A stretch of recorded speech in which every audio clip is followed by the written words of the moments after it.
Boleh itu tadi cuplikan tentang tema lobby kita hari ini. Kita akan membahasnya bersama dengan narasumber. Beliau sudah hadir di tengah-tengah kita. Beliau adalah Ketua Komisi D DPRD Kota Surabaya, Dr. Akmara Witaka. Assalamualaikum, apa kabar dokter? Waalaikumsalam Mbak Ami. Alhamdulillah sehat. Mbak Ami tuh cerah banget. Saya kayaknya agak ngantuk. Mungkin karena kursinya empuk. Iya, enak, nyaman. Ini kelihatan cerah karena mungkin pengaruh makeup aja lah. Oke, yang penting sehat, dokter bisa hadir di sini. Oke. Tema lobby kita hari ini adalah program beasiswa Kota Surabaya ya 2026. Dokter, sebenarnya apa latar belakang pemerintah Kota Surabaya gitu ya menghadirkan program beasiswa 2026 ini? Ya, jadi sebelumnya kita kasih apresiasi dulu ya kepada pemerintah Kota Surabaya. Jadi memang program beasiswa ini adalah program yang kelihatannya ya memang kalau kita lihat seluruh Indonesia ini Kota Surabaya yang memprogramkan 1 KK 1 sarjana ya. Jadi ada program 1 KK 1 sarjana. Nah, kita tahu bahwa di setiap itu boleh dibilang jargonnya begitu? Iya, 1 KK 1 sarjana. Jadi ini betul-betul program yang kita syukuri ya, dan kita harus kawal ya. Makanya sebenarnya program ini kan sudah sejak dari tahun 2018 ya, 2019. Dan mulai beroperasi di tahun 2020 ya, dengan adanya beberapa pergantian perwali. Nah, jadi tujuannya memang sebenarnya untuk membantu warga-warga Kota Surabaya yang tidak mampu ya, yang baik itu yang miskin maupun pramiskin, itu supaya bisa juga meraih cita-citanya ya menjadi sarjana ya, khususnya S1. Nah, ini yang perlu kita apresiasi sekali ya. Dan akhirnya awalnya sedikit yang ikut ya, kemudian lama-lama mulai tampak bahwa sebenarnya antusias warga Kota Surabaya, khususnya yang warga miskin, pramiskin, kemudian yang berprestasi, itu berlomba-lomba ikut mendaftar ya. Dan di samping mungkin sosialisasinya udah semua udah mulai rata-rata sudah tahu gitu ya. Jadi dengan itu sehingga mulai meningkat ya peminat-peminatnya, dan lulusannya juga sekarang sudah ada karena kan 2020 sudah mulai masuk mereka. Nah, walaupun sebenarnya beasiswa yang lain itu banyak ya. Jadi semua di perguruan tinggi itu kan banyak beasiswa. Nah, ini dulu itu memang kita masih pemerintah kota itu berkoordinasi dengan perguruan tinggi negeri. Nah, ini ada sekitar 15 perguruan tinggi itu yang dengan adanya antusias warga ini, maka di tahun 2026 ini pemerintah kota itu meningkatkan kuotanya ya, bahkan sampai 23.000. Jadi itu untuk di universitas saja? Universitas saja, dengan kerjasama ditingkatkan juga menjadi perguruan yang dulunya perguruan tinggi negeri. Nah, ini swasta juga, karena kan seiringnya waktu berjalan itu ternyata banyak masukan. Jadi kok negeri semua, padahal kan orang yang masuk negeri itu terbatas ya. Sedangkan yang gamis dan pragamis ini, yang miskin dan pramiskin ini, ternyata mereka juga bisa masuk di swasta. Nah, ini jadi diperluas lagi untuk mempercepat supaya 1 KK 1 sarjana ini bisa tercapai gitu Mbak. Iya, dokter, setahu saya tahun kemarin saja masih negeri, setahu saya ya. Sekarang berarti untuk tahun 2026 itu sudah ada swasta. Dan boleh tahu ada berapa universitas kebetulan swasta? Kita sudah berdiskusi ya kemarin. Jadi ada 29 perguruan tinggi swasta yang masuk dalam perencanaan untuk bekerja sama, dan sudah ada sekitar 15 perguruan tinggi swasta yang sudah menaikkan MOU. Nah, ini kita sambut baik lah itu Mbak. Iya, siap. Kalau misalnya sekarang universitas, kalau untuk SMP SMA-nya dokter? SMA-nya juga ada. Jadi nah itulah makanya luar biasa nih ya, kita apresiasi betul pemerintah kota ini. Jadi dari PAUD, dari SD, SMP, SMA, kemudian kuliah. Bahkan di 2026 ini tidak hanya kuliah, mereka yang tidak masuk perguruan tinggi itu yang tidak mau kuliah kan ada juga tuh yang tidak mau kuliah di perguruan tinggi untuk S1, walaupun dipaksa tetap tidak mau. Nah itu dikursuskan. Bahkan ada ya ada. Dan itu kursus beasiswa itu, kursus. Ya, jadi beasiswa kursus. Khusus yang warga miskin, warga pramiskin yang tidak mau ke universitas. Gitu ya? Jadi kadang-kadang ya, walaupun itu sedikit agak bias ya, dengan tujuannya adalah satu sarjana, satu sarjana. Tapi sebenarnya diprioritaskan dulu memang yang ingin kuliah. Karena alhamdulillah adik-adik kita yang sudah lulus kemarin ini, yang besok lulus ini, mereka prestasinya alhamdulillah bisa dipertahankan. Betul ya, gitu ya. Jadi bisa dipertanggungjawabkan ya, udah dapat beasiswa, alhamdulillah. Dan gitu ya ternyata. Syukur-syukur nanti ada program kerjasama, jadi kerjasama dengan pemerintah kota untuk mengisi pos-pos yang kosong, sehingga ketika dia lulus dia bisa langsung apakah itu jadi nanti pos di pemerintah kota ataupun di swasta yang sudah bekerja sama dengan pemerintah kota. Itu arahnya ke situ ya, dokter ya? Kita dorong ke situ.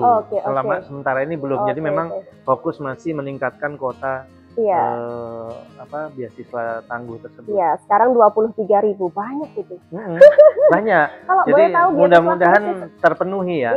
Karena tahun 2025 itu yang mendaftar 14.000 sekian gitu ya. Yang diterima itu kurang lebih sekitar 2.000 sekian. Ya, diterima itu karena syarat-syaratnya kan kurang ada beberapa. Bukan kurang administrasi, jadi kayak ada yang PNS juga pengen ikut. Jadi kan kita kan mengutamakan yang bukan PNS, yang tidak mampu dan mampu. Dan kemudian yang terakhir yang prestasi. Jadi di seleksi jadi yang masuk itu 2.000 di tahun 2025. Dengan yang existing itu ada sekitar 3.000 sekian. Jadi posisi sekarang ini, yang sekarang di awal tahun 2026 ini ada 5.000 sekian adik-adik kita yang dibeasiswain.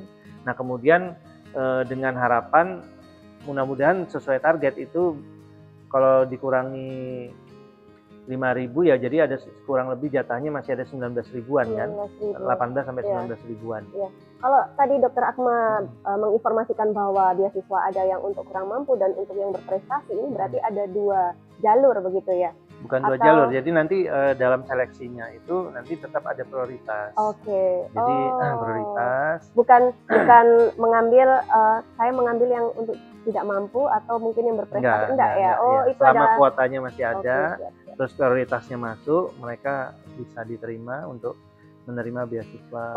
Seleksi ya berarti ya, dalam artian mungkin yang kayak seperti tadi 2025 yang daftar 14.000, yang terterima adalah 2.000. Ini seleksinya kalau yang daftar sudah masuk administrasinya udah sesuai, misalnya kurang mampu, berarti di seleksinya dari. Jadi nanti ada yang miskin, kemudian ada yang mampu. Nah pasti yang mampu nggak masuk kan. Nah dari yang sesuai ini nanti di seleksi lagi berdasarkan prestasinya, gitu ya. Nah kecuali nanti kadang-kadang juga ada yang tidak mampu tapi dia berprestasi. Nah itu juga pasti kan masih kans untuk masuknya besar. Tapi biasanya ada yang PNS yang sudah mampu dan kelihatan kan di survei itu. Nanti kalau di survei ternyata memang anaknya mampu, ya itu tidak masuk. Nah, tapi jangan kecil hati ya. Jadi adik-adik yang 14.000 yang tidak terima beasiswa itu banyak ya. Jadi ada juga program pemerintah pusat kan, KIP. Kemudian ada lagi BUMN itu banyak. Jadi swasta juga banyak. Jadi masuk teman-teman adik-adik yang tidak keterima besok ini bisa mendaftar di spot-spot beasiswa yang ada di perguruan tinggi masing-masing. Oke, dokter. Tadi kalau misalnya jargonnya adalah 1 sarjana 1 kakak. Nah sebenarnya tujuan utama dari program beasiswa ini untuk pelajar, untuk mahasiswa sendiri apa? Selain jargon yang tadi, tujuan kalau sudah punya 1 kakak, ada 1 sarjana, tujuannya seperti apa? Yang pertama tentunya pasti mensejahterakan ya. Jadi ini sebenarnya mirip-mirip dengan sekolah rakyat sebenarnya. Cuma sekolah rakyat kan skopnya bukan sarjana ya, SD, SMP, SMA kan. Jadi sekolah rakyat itu tujuannya mensejahterakan warganya yang memang tidak punya akses sama sekali ya. Jadi mereka betul-betul tidak punya akses ke dunia pendidikan. Nah ini juga sama, mirip-mirip seperti itu. Yang pertama mensejahterakan khususnya warga Kota Surabaya. Yang kedua tentu saja nanti ketika mereka sudah S1, mereka kan pasti kans untuk bekerjanya besar dan mereka bisa meningkatkan kehidupannya, keluar dari garis kemiskinan. Kemudian nanti otomatis secara keseluruhan itu salah satunya adalah meningkatkan indeks IPM ya, pembangunan manusia di Kota Surabaya ini akan naik. Gitu ya Mbak Ami. Didorong dari pendidikan begitu ya. Dokter Akmal, kita tahu bahwa dokter tadi juga sudah menginformasikan pelaksanaannya sejak 2020. Apa sih bedanya kalau sekarang gitu ya, program beasiswa 2026 dengan tahun-tahun sebelumnya, perbedaannya di mana saja mulai dari? Ya, perwalinya memang masih sebentar lagi, mungkin bulan-bulan ini mungkin akan keluar ya. Tapi tidak jauh berbeda, cuma yang mendasari adalah lebih diprioritaskan adalah yang miskin ya. Miskin, pramiskin, kemudian berprestasi. Kalau dulu kalau yang kemarin itu kayak kesempatan itu, prestasi itu sejajar gitu ya dengan miskin dan mungkin nanti ini prioritasnya agak ke bawah sedikit, turun gitu. Jadi lebih diutamakan yang miskin dan pramiskin. Yang membedakan lagi adalah ini Mbak Ami, ada kursus. Biasanya yang tahun 2020 kemarin tidak ada kursus, yang ini bisa kursus bagi adik-adik kita yang tidak mau memang kuliah. Boleh diinformasikan tuh Dokter Akmal, kursus seperti apa? Kursus komputer kah atau mungkin semua kursus yang nanti tentunya kursus-kursus yang resmi ya, yang ada di Kota Surabaya maupun di luar Kota Surabaya. Yang memiliki sertifikat? Ya, sertifikat untuk bekerja. Jadi bisa di luar Kota Surabaya, bisa di dalam Kota Surabaya. Yang penting dia KTP Surabaya. Boleh kan? Di luar Kota Surabaya? Boleh. Perguruan tinggi pun boleh. Jadi ada yang keterima misalnya di perguruan tinggi swasta di luar. Yang penting bekerja sama ya. Yang bekerja sama, yang tadi 29 yang baru 15 perguruan tinggi itu. Yang tekan MOU kan, itu. Cuma sekarang yang baru ini yang masih di dalam Kota Surabaya. Kalau yang perguruan negeri ada, yang ITB ada, di Solo juga ada. Iya sebenarnya. Yang penting KTP Surabaya. Dan nanti dia akan kembali ke Surabaya untuk menggerakkan kota Surabaya gitu maksudnya. Jadi kan pemerintah kota kan diuntungkan juga. Nah kursus pun demikian. Nanti kursus itu tidak menutup kemungkinan bisa di luar, tapi nanti tentu yang bekerja sama yang MOU dengan pemerintah Kota Surabaya. Belum ada informasi ya dokter? Belum, kalau kursus belum. Tapi sudah ada penjajakan, tapi masih dalam Kota Surabaya ya. Jadi ya kayak mau kursus, yang penting kursusnya resmi, lembaga resmi, kemudian mereka punya sertifikat, kemudian mereka tentu saja kita pilih lembaga-lembaga kursus yang bersifat yang sudah hubungannya dengan lapangan pekerjaan itu sudah matang, sehingga nanti betul-betul orang yang kursus ini bisa membawa keluarganya itu keluar dari garis kemiskinan juga. Walaupun tidak di universitas misalnya, pilihannya memang kursus. Ini kita apresiasi sebenarnya ide-ide seperti ini. Nah yang kemudian yang membedakan lagi Mbak Ami mengenai memang uang saku ya. Jumlah uang saku. Jadi uang saku biasanya uang saku. Kalau UKT kan sudah paten itu, sudah paten. Jadi dipatenkan kalau yang dulu itu mengikuti perguruan tinggi. Jadi misalnya ada SPP-nya 5 juta gitu ya, nanti pemerintah kota bayar 5 juta.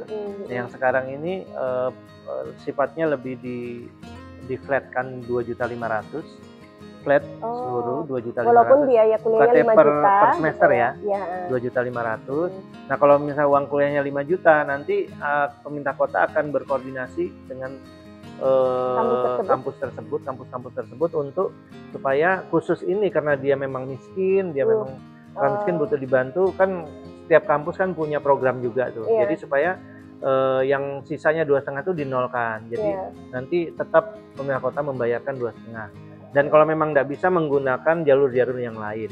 intinya tidak memberatkan mahasiswa tersebut. Nah kemudian uang sakunya dulu 500 sekarang jadi 300. Jadi memang fungsi, itu per bulan ya, Pak? Per bulan, ya. Nah, per bulan. Ini memang fungsinya, kalau yang UKT kan per semester ya. Iya. Fungsinya memang untuk supaya pemerataan ya. Jadi makanya kan kuotanya bisa dinaikin. Jadi memberi kesempatan kepada teman-temannya yang lain. Kalau yang kemarin kan bayangin aja dari 14.000 yang terima 2.000. Nah ini kan mungkin nanti ada administrasi yang kurang, mereka bisa mendaftar lagi dan sebagainya. Jadi disesuaikan mungkin yang dulu kemarin mampu terus jadi tuh ada misalnya kita tidak mengharapkan sih, tapi kan namanya kehidupan ya, misalnya ada orang tuanya yang meninggal atau ini kan otomatis dia langsung jatuh, jatuh untuk perekonomiannya. Nah itu kan bisa mendaftar lagi. Berarti lebih pada ke pemerataan. Pemerataan, jadi kuotanya lebih banyak. Teman-temannya, cuma memang uang saku jadi akhirnya turun jadi 300. Kemudian SPP 2,5 itu sudah disurvei ke seluruh perguruan tinggi. Jadi nanti ada kampus semua fakultas rata-ratanya itu ternyata di rata-rata 2,5 itu sudah bisa masuk mewakili jurusan-jurusan yang ada di setiap kampus. Adapun lebih sedikit itu nanti bisa negokan lah. Sehingga nanti mahasiswa itu bisa. Next kali kita akan lanjut usai jeda. Oke. Bola sesaat lagi kita akan kembali tetap di lobby. Ya.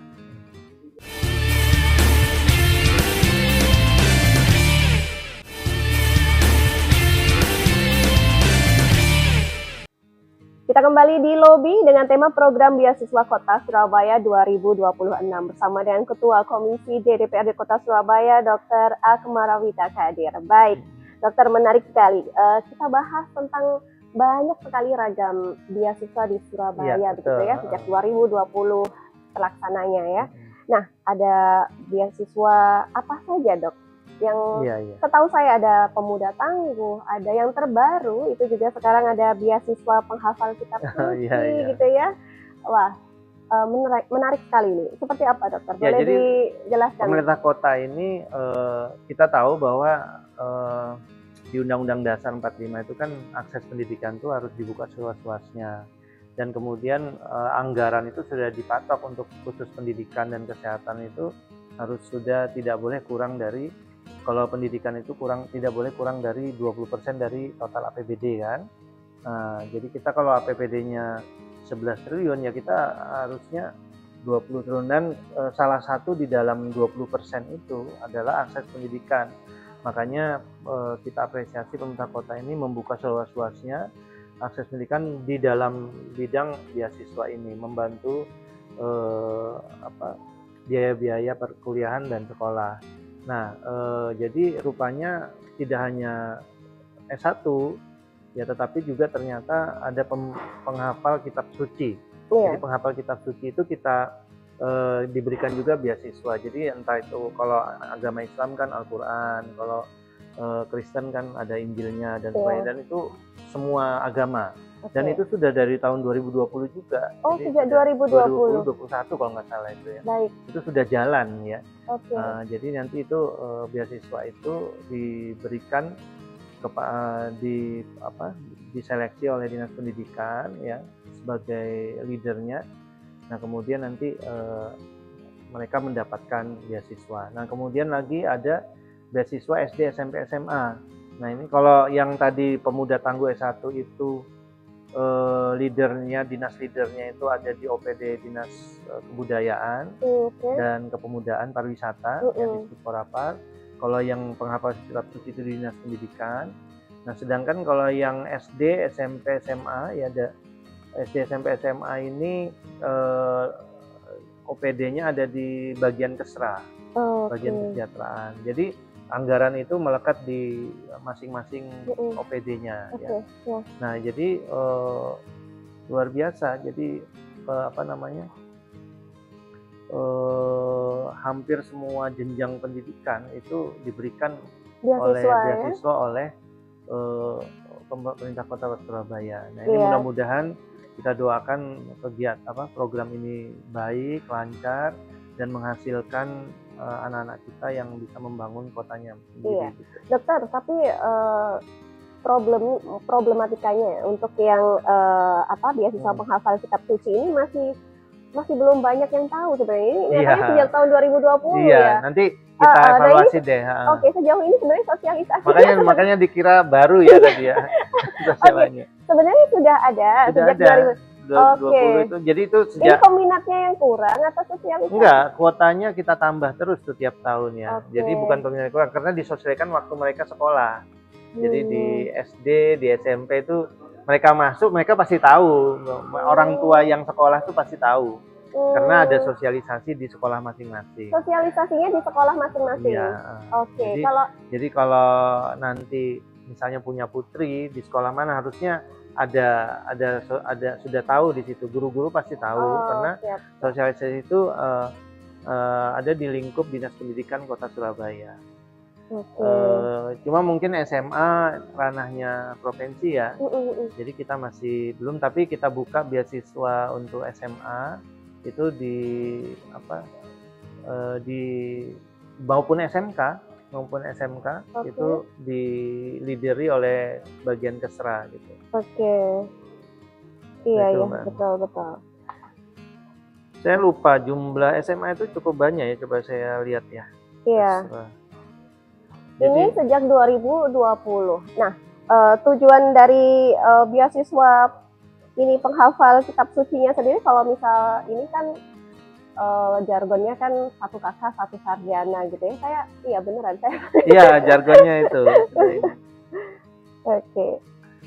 Kalau SMA, SMP tuh sama SD itu lebih banyak lagi kuotanya ketimbang universitasnya. Universitas sekarang juga cukup banyak ya, kalau tapi lebih banyak yang SMA. Iya, kalau katakanlah yang kerjasama dengan kampus ya, universitas, kalau sekarang 29, yang baru ini kan 15. Kalau SD, SMP, SMA-nya sendiri apa rata-rata semua negeri di Surabaya? Negeri dan swasta. Negeri dan swasta. Yang penting dia didaftarkan secara online ke bagian Kesra, ke Pemkot. Nah itu nanti ada, tapi itu memang disurvei ya Mbak ya. Disurvei, jadi dilihat betul miskin apa enggak. Kalau sudah masuk data gamis aman, cuma yang pramiskin ini kan tidak masuk data gamis. Jadi yang pramiskin ini nanti dia lebih disurvei lagi, rumahnya seperti apa, kondisi orang tuanya seperti apa. Nah itu jadi lebih objektif ya. Sama sebenarnya yang pemuda tangguh juga demikian. Semuanya ada survei. Ada informasi nggak dok untuk 2026 ini? Kalau tadi kan untuk universitas yang beasiswa mahasiswa kan 23.000 nih. Kalau yang SD, SMP, SMA nih kira-kira berapa nih dok? Sudah keluar? Kurang lebih hampir 60 ribuan ya. Lebih banyak ya? Iya. Dua kalinya. Iya, siap. Saya lupa persis tepatnya. Ini juga mungkin belum fix juga mungkin dokter. Enggak, sudah. Jadi kalau untuk yang SD SMP tidak ada perubahan perwali. Yang perubahan perwali ini yang untuk S1. Yang untuk S1 itu berubah. Kalau ini tetap, cuma nanti kan mereka ada yang lulus. Yang lulus nanti kalau mereka masih masuk ke dalam garis kemiskinan, daftar di S1. Jadi makanya memudahkan sekali. Ya? Boleh. Jadi orang tua itu udah nggak usah mikir-mikir lagi mencari untuk membiayai kuliah dan sebagainya. Dia fokus aja untuk meningkatkan kebutuhan dasarnya ya. Sehingga nanti insya Allah kalau mereka bisa step by step, anaknya bisa kuliah, misalnya kerja, mudah-mudahan dia bisa keluar dari garis kemiskinan. Gitu. Harapannya sebenarnya sudah nggak mikirin biaya pendidikan gitu ya. Betul. Ini dokter berarti kalau seperti itu boleh ya setelah lulus SD daftar lagi beasiswa untuk SMP dan SMA dan selanjutnya. Dan banyak beasiswa ya kan dari kalau di pusat itu kan ada PIP untuk SD, SMP, SMA ya. Kemudian nanti kalau mereka mau kuliah ada KIP ya, itu yang di pusat. Nah, jadi mereka sebenarnya akses pendidikan ini luar biasa ya. Jadi kalau mereka tidak mau masuk ke program yang punya pemerintah kota, dia bisa ambil yang pusat ya. Dan seperti itu. Jadi insya Allah kalau yang penting mau kuliah, mau S1 banyak jalan di situ ya. Cuma memang alhamdulillah pemerintah kota membuka keran-keran yang kalau misalnya mereka tidak mereka misalnya tidak dapat KIP ya, KIP dari program pusat, mereka bisa ambil program beasiswa pemerintah kota. Tapi kalau memang mereka misalnya negeri, mereka swasta ingin ambil sekarang di 2026, mereka sudah bisa yang swasta ya. Oke, dokter, kita lanjut usai jeda. Oke. Boleh, kita akan jeda, usai sesaat lagi Lobby akan kembali.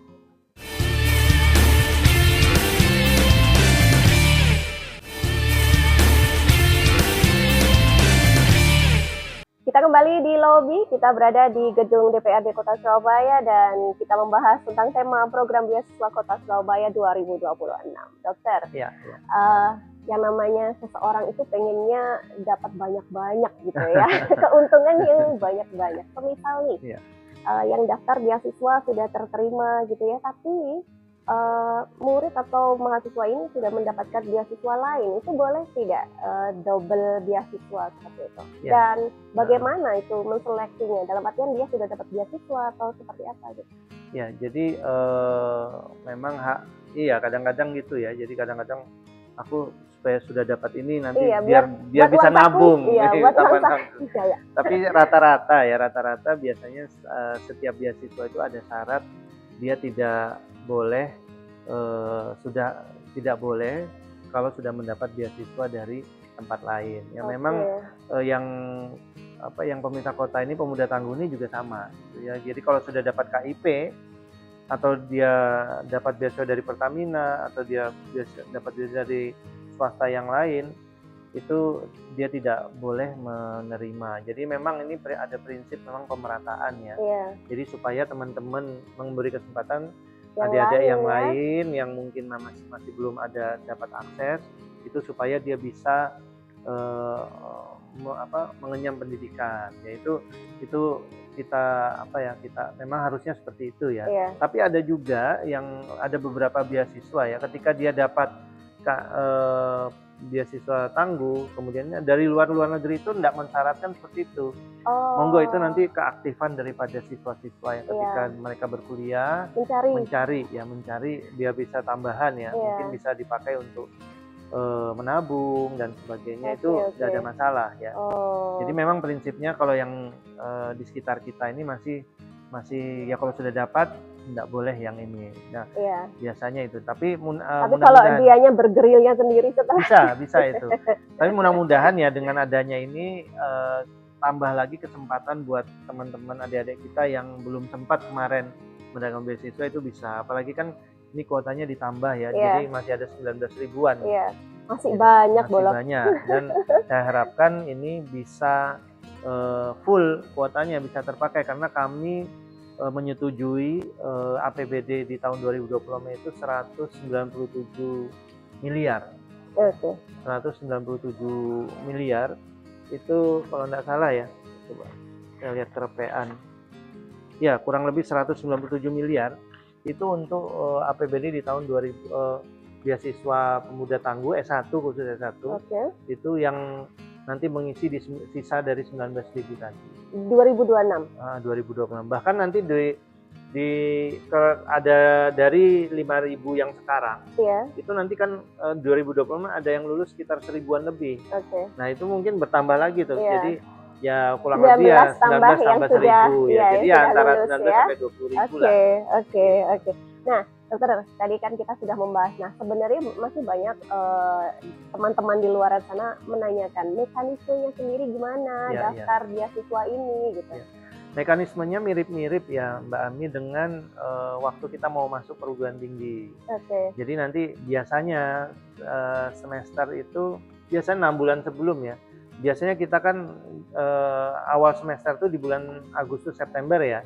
Berarti Juli. Nah, biasanya 3 bulan sebelum Juli, berarti apa? Bulan Februari, Maret, April biasanya itu sudah dibuka pendaftaran.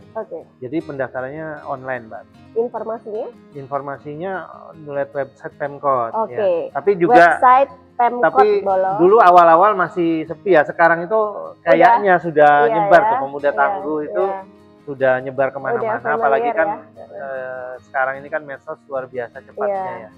insya Allah adik-adik kita nih pasti infonya mereka menunggu. Sudah dapat jadi lah ya. ketika link itu dibuka, jadi di Februari nanti pasti insya Allah Februari Maret dibuka, itu mulailah mendaftar. Dengan syarat-syarat yang jelas, yang pertama harus KTP Surabaya ya, karena memang ini menggunakan APBD Surabaya. Dan kemudian syarat-syarat yang lainnya prioritasnya pasti yang gamis dan pragamis yang tidak mampu. Kemudian nanti yang step kedua itu mereka berprestasi ya, itu jadi alternatif ya. Tapi memang yang diutamakan sekarang gamis dan pragamis. Kalau yang tahun-tahun sebelumnya itu antara gamis, pragamis dan prestasi itu setara. Nah sekarang yang prestasi agak di step kedua kan ya, karena memang memberi kesempatan itu tadi yang karena kan kita yang miskin-miskin ini masih perlu kita Dokter, bantu. tadi kan ini memang ditujukan untuk miskin, pramiskin gitu ya, lalu kemudian yang berprestasi. Nah, untuk teknisnya sendiri, apa ada survei atau seperti apa begitu? Jadi ketika setelah mendaftar, mengupload persyaratannya, administrasinya, itu nanti ada step pertama. Jadi nanti dicek semuanya. Nah, ketika lulus step pertama itu nanti baru ada survei. Jadi pasti disurvei. Jelas ya. Jadi yang keterima ini udah pasti tujuannya memang sesuai dengan mereka kan nanti mengupload foto rumah, kemudian gaji orang tua kalau ada, kemudian kemudian itu nanti disesuaikan. Dibawa fotonya, dilihat benar nggak sesuai nggak, vokal nggak kan gitu. Kan ada juga yang mampu itu nggak tahu juga. Mereka sudah mampu tapi kok kepingin beasiswa. Nah ini yang tersortir biasanya ketika disurvei. Kemudian ada lagi yang PNS. Mungkin kalau pensiunan PNS kemudian entah gimana ada gangguan perekonomian di rumah tangga, bisa jatuh miskin ya tidak ada masalah sih. Tapi kalau PNS kan sudah ada gaji pokoknya mereka ya. Jadi kalau PNS makanya jelas pasti sudah dicoret. Itu ada beberapa. Jadi nanti setelah disurvei, kemudian nanti dirapatkan lagi. Jadi timnya ini kalau S1 itu ada dari Disbud Porapar, Dinas Pendidikan, kemudian bagian Kesra, kemudian Dinas Sosial, ya. Nah itu nanti mereka punya tim, membentuk tim ya untuk meloloskan, menseleksi orang-orang yang nanti bisa diterima mendapatkan beasiswa. Jadi jadi ketika nanti dia sudah dapat beasiswa pasti tersortir tuh. Karena kan nanti data mereka yang beasiswa ini kan sudah satu data semua. Ketika dia misalnya daftar di kampus A, kemudian di kampus A itu dicek nanti dia nanti daftar ini enggak gitu ya. Dan lupa tadi mereka harus kalau untuk beasiswa mahasiswa tangguh ini mereka harus yang baru dari semester 1. Sorry, kebalik. Jadi mereka bisa mulai dari semester 2, mulai dari 3. Tidak mulai awal. Beda dengan SD SMP tadi, SMA. Enggak, sama. SD SMA juga tidak boleh, enggak apa-apa, mulai setengah enggak apa-apa. Itu yang bagusnya di pemuda tangguh. Tapi kalau beasiswa lain rata-rata mulai dari awal. Ya seperti KIP itu mulai dari awal, seperti itu. Jadi itu tadi mudah. Jadi mereka mau nanti tidak dapat di semester 1-2 daftar lagi boleh misalnya itu alhamdulillahnya seperti itu. Ketika dia mampu di semester 3-4 tapi kemudian nanti ada gangguan perekonomian di tengah jalan, nah mereka jatuh miskin, itu bisa daftar. Jadi nanti survei itu ketika anak-anak itu belum masuk tapi di tengah jalan mereka mau memakai beasiswa muda tangguh, itu diperbolehkan. Tidak harus mulai semester 1 maksudnya. Kalau beasiswa yang lain kan rata-rata mulai awal kan. Dokter Akma yang tadi menginformasikan lewat website, ini berarti pendaftarannya hanya lewat online. Tidak ada offline. Tidak. Offline itu nanti kalau diperlukan ya. Tapi rata-rata sampai online saja. Jadi nanti langsung online langsung mereka nanti bertemu di perguruan tingginya masing-masing. Ini saya dapat titipan pertanyaan ini dokter ini enggak, kalau misalnya orang tua yang yatim, anak yatim piatu ini ada prioritas enggak? Tapi jangan dijawab sekarang. Kita akan break sesaat lagi, Lobby akan kembali, tetap bersama kami.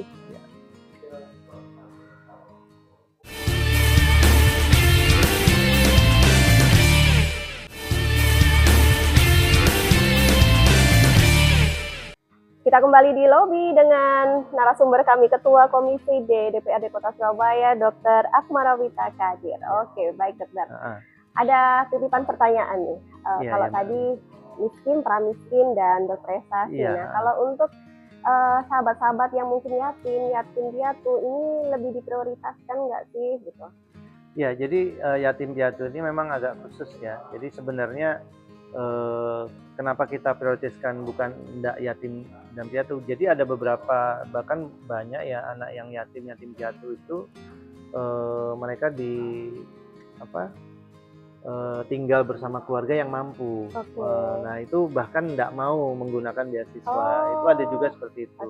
Makanya monggo, jadi pokoknya, tapi kalau misalnya dia yatim piatu, kemudian dia ada di bawah garis kemiskinan bahkan pramiskin, nah itu bisa pasti masuk. Jadi kadang-kadang ya itu tadi, jadi yatim piatu tapi mereka mampu, karena mungkin ada keluarga, paman dan sebagainya yang mampu. Mungkin kakek neneknya masih bisa mensupport gitu ya.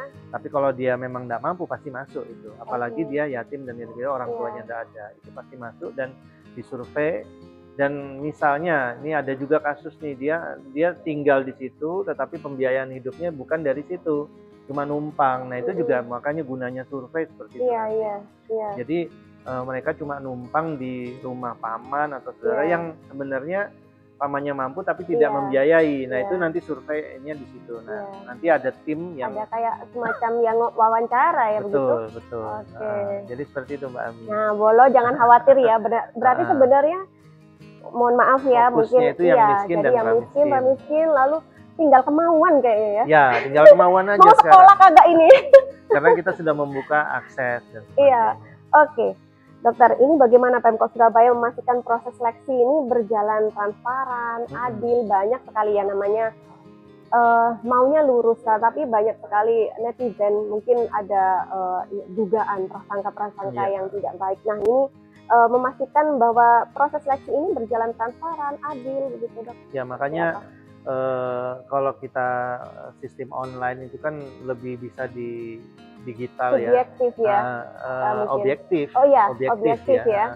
Karena kalau kita malah yang bukan offline, nah itu malah yang subjeknya tinggi. Jadi online ini semuanya terdata. Jadi foto nanti dicek, survei juga nanti di foto-foto dan sebagainya. Kemudian data itu langsung diupload dan sebagainya. Jadi semuanya objektif, dan ini yang transparansi untuk seleksi ini insya Allah kita pantau ya, dan insya Allah betul-betul transparan ya. Jadi dan kalau sudah sistemnya online semua bisa melihat, nanti mana yang diterima gitu ya. Jadi ketika nanti di pengumuman ada orang kaya masuk satu, nah itu kan pasti ketahuan. Jadi transparan ya. Transparan, kemudian juga dari pendanaan ini kan kita pantau 197 miliar yang kita siapkan itu dengan kuota 23.900 sekian, hampir 24.000, itu akan kami maksimalkan ya. Jadi kadang-kadang kan ada perubahan tuh Ami. Jadi yang dari yang lama dan yang baru, perubahan 2025 sebelumnya dan 2026 akan ada perbedaan UKT ya. Kalau yang 2026 kan di flat tuh 2,5. Kalau yang 2025 sebelumnya itu kan ada yang SPP-nya 4 juta, ada yang SPP-nya 9 juta, itu dibayarkan dulu. Tapi karena sekarang ini biar untuk pemerataan flat 2,5, nanti tidak, yang penting tidak merugikan siswa-siswa yang lama yang kemarin SPP-nya 5 juta, kekurangannya gimana? Nah itu nanti kita ambilkan dari APBD ketika yang kuota itu masih belum terpenuhi. Jadi uang itu tetap ada, kita khususkan untuk beasiswa yang lama-lama ini, jangan sampai mereka ketika Pemkot memberi kebijakan flat 2,5, nanti siswa yang lama yang SPP-nya ada yang 9 juta itu akhirnya kan terganggu kuliahnya. Mikir dia ini uang dapat dari mana? Kalau dikasih 2,5 nanti sisanya yang 7,5 dari mana kan gitu. Nah itu tugasnya pemerintah kota untuk meyakinkan bahwa adik-adik yang ambil beasiswa ini tidak usah mikir lah, itu tugasnya Pemkot untuk mencarikan anggarannya. Seperti itu. Baik. Dokter Akmal, ini indikator khusus yang mengukur keberhasilan program beasiswa di tahun-tahun sebelumnya itu kan selalu ada juga gitu ya. Kalau untuk 2026 ini apa Dok nantinya? Atau 2025 yang terakhir? Ini kan datanya kan sudah ini ya. Jadi nanti kita untuk yang tahun 2025 ini alhamdulillah sudah banyak lulusan-lulusan yang kemarin, mereka kan rata-rata kan 4 tahun itu ya. 2020 berarti 2024 sudah ada yang lulus. Ya, jadi yang lulus ini nah ini yang linknya yang nanti kita kejar. Jadi ketika mereka lulus kan, kalau memang mereka tetap nganggur kan, otomatis indikator untuk ininya kan juga down itu, jadi tidak fungsi jadinya. Akhirnya mereka menganggur, akhirnya kan juga beasiswanya tidak fungsi walaupun sarjana. Jadi makanya jadi akan kita linkkan dengan data yang lulusan beasiswa di Disbud Porapar yang S1 itu dengan perusahaan-perusahaan atau mereka bekerja di mana, itu harus dipantau. Nah, kemudian nanti itu yang menjadikan indikator kita keberhasilan ketika dia sudah bekerja di perusahaan tertentu, bahwa ini ada hasil beasiswa ini, kemudian gajinya misalnya sudah 5 juta ke atas gitu kan, berarti kan dia sudah hampir keluar dari garis kemiskinan gitu. Iya. Seperti itu. Nah, ini yang mau kita kita kerjakan di tahun 2026 ini, kita data betul yang lulusan-lulusan tahun 2024 ini kemana semuanya. Oke. Termasuk juga mungkin salah satunya indeks sebagai indeks salah pembangunan. Satu, Oh, itu ya indikator umum ya, kesehatan, pendidikan ya. Kelayakan hidup seseorang itu kan ada indeks pembangunan manusia. Jadi itu salah satunya akses pendidikan. Ketika akses pendidikan itu luas dan berhasil, ya itu nanti akan meningkat ya. Apalagi kuotanya sekarang 23.000, pasti IPM-nya pasti naik tuh. Dok, tadi lagi titipan nih Dok, penasaran gitu ya. Kan tadi ada yang mensurvei begitu ya, istilahnya memverifikasi data, mensurvei, menilai calon yang penerima beasiswa. Ini pihak-pihak yang yang menilai, yang memproses ini dari siapa Dok? Atau dari bagian tersebut, kayak misalnya SD, SMP, SMA dari Kesra, atau dari pihak independen? Semuanya dari OPD. Dari OPD. Kalau independen enggak ya, jadi independen tuh ya kita mungkin kampusnya ya, kampus pasti sudah diikutkan di dalam situ karena dia bersinggungan langsung. Tetapi yang menseleksi ini yaitu ada dinas-dinas terkait, Disbud Porapar, gitu tadi, kemudian dinas sosial, bagian Kesra, kemudian sama yang terkait berarti ya, yang memang terkait. Itu ada tim tersendiri dan sudah ada SK-nya. Jadi ada SK di dalam Perwali. Terjawab ya. Jadi nggak sembarangan, tenang aja.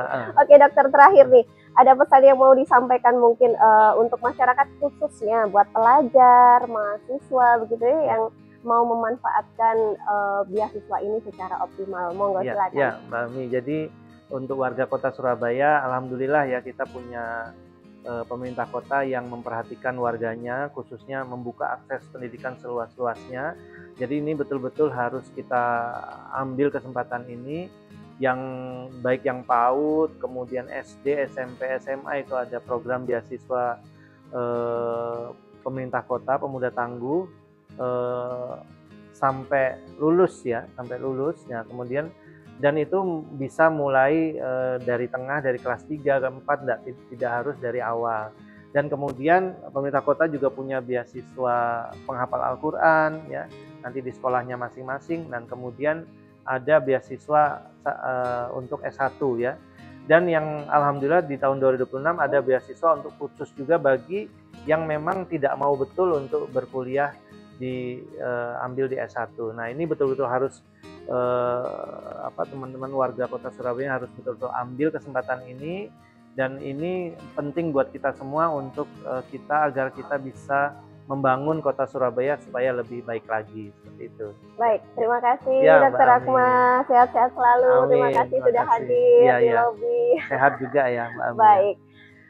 Boleh, itu tadi perbincangan kita di lobi dengan tema program beasiswa Kota Surabaya 2026 bersama dengan narasumber Ketua Komisi DPRD Kota Surabaya, Dr. Akmarawita Kadir. Kita akan bertemu di lobi episode mendatang. Saya Ida Ami. Wassalamualaikum warahmatullahi wabarakatuh. Waalaikumsalam warahmatullahi wabarakatuh.